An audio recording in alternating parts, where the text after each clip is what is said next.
Hi, Robert Chuckrow here. I feel that it's very important to choose words that are suggestive of the actual state of affairs. In this case, in Neigong, Qigong, Taiji, words that express the physiological state.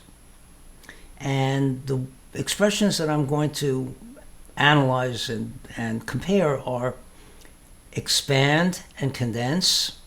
That's one. Two, extend and release. And the third one is extend and contract. So let's first compare the words extend with expand. When I think of extend, I could take the case of my hand.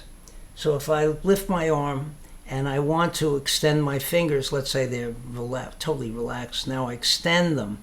I just did that by contracting the muscles on the outer surface of my forearm and through the tendons pulled up the fingers so that they're straight. That's contractive strength, which is not what's intended in this kind of art.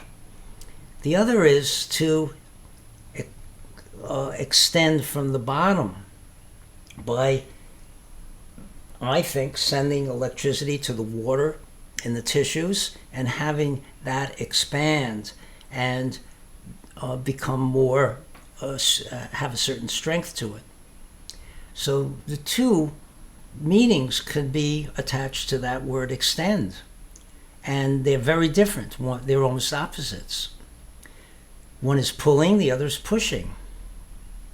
Expand, to me, conveys the more exactly what's happening inside, which is that the water is expanding. And it feels like it's expanding. If you think of a gas, the word expand, the gas expands. Let's say you have a balloon and it's filled with air. The molecules of air have motion, they're moving randomly, and they're hitting the inner walls of the balloon. And each time they hit, they exert a force. And of course, if you raise the temperature, they're going to move faster. The temperature is related to the average kinetic energy of the molecules. So they'll move faster and they'll also hit harder. So that will create more pressure. So that's how things expand, at least a gas would. So I prefer the word expand to the word extend, which is ambiguous. Let's talk about the release of the expansion or the decrease in expansion.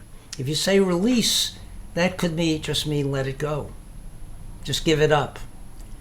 But condense has the feeling of it happening over a period of time as something goes on, which is that I'm regulating the expansion and decreasing it uniformly. And then I can expand again, not just abruptly letting it go. So I like condense a lot. And if you think of a gas, condensing would be that the molecules, as the temperature of the gas cools down or reduces, the molecules will hit less hard and less often, and that will cause the surface to move inward. And that's condensing. So I like the word condense, and it's the word that my teacher Sam Chin used a lot. He called it expand and condense. And even though his native language was Chinese, Mandarin, he used English words very precisely and wanted to do so. It strove to do so. The other word is contract, and of course contract means pulling inward. So it doesn't have to, but it certainly suggests that. So that's why I like expand and condense rather than extend and release, and certainly not extend and contract or expand and contract.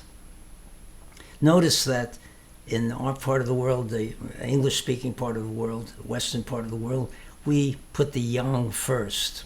So expand, extend are yang. Condense is yin.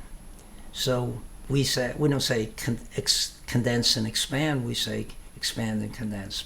We put the yang first. The Chinese prefer to put the yin first because they feel that too yang gets you into trouble. Thank you.